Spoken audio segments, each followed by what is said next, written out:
C'est souvent simple en apparence. On enlève ce qui tient. On garde ce qui brille. Et on appelle ça avancer. Mais la structure, elle, ne ment jamais.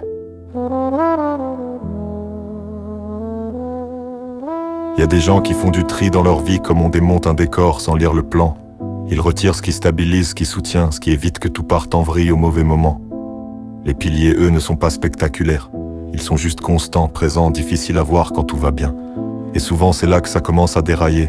Quand on confond le calme avec l'inutile, quand on pense que ce qui ne s'agite pas ne sert à rien, alors on enlève les bases, sans mesurer ce que ça implique. Et à ce moment-là, tout semble encore tenir, assez pour croire que le choix était bon, assez pour ignorer ce qui a été retiré, assez pour retarder la chute. Les remplacements arrivent vite. Des gens de passage, des présences faciles, ça parle bien, ça rassure, ça occupe l'espace, mais ça ne construit rien derrière. Ça tient quand tout est léger, mais ça s'évapore dès que le poids devient réel et pourtant on s'y accroche, parce que c'est plus simple que la solidité. Pendant ce temps, ce qui tenait vraiment est déjà loin, pas forcément par choix mais par logique. On ne garde pas les structures qu'on a écartées comme des options, elles sortent du système. Et quand la pression arrive, il n'y a plus de marge, juste des présences instables et des certitudes fragiles.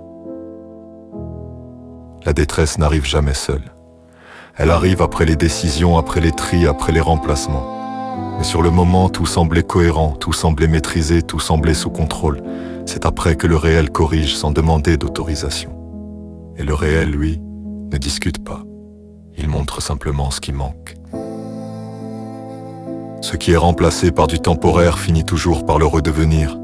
Une présence de passage ne devient jamais une base, même si on s'y habitue. Et dans ces systèmes-là, il y a une règle simple. Ce qui ne tient pas dans la difficulté n'était pas fait pour soutenir.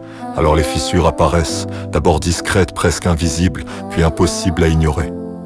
Mais à ce moment-là, les choix sont déjà derrière et les conséquences devant. Les retours existent parfois, mais ils ne reviennent pas comme avant. Ils reviennent dans des contextes déjà cassés, dans des espaces où tout a déjà été consommé et où il ne reste plus grand-chose à construire, et on se trompe souvent sur leur nature. On croit à du soutien retrouvé, mais c'est souvent juste du passage autour de ruines. Les liens changent de forme quand ils ont été brisés une première fois. Ils ne reprennent pas leur fonction initiale, ils s'adaptent à ce qui reste. Au final, il n'y a pas de mystère.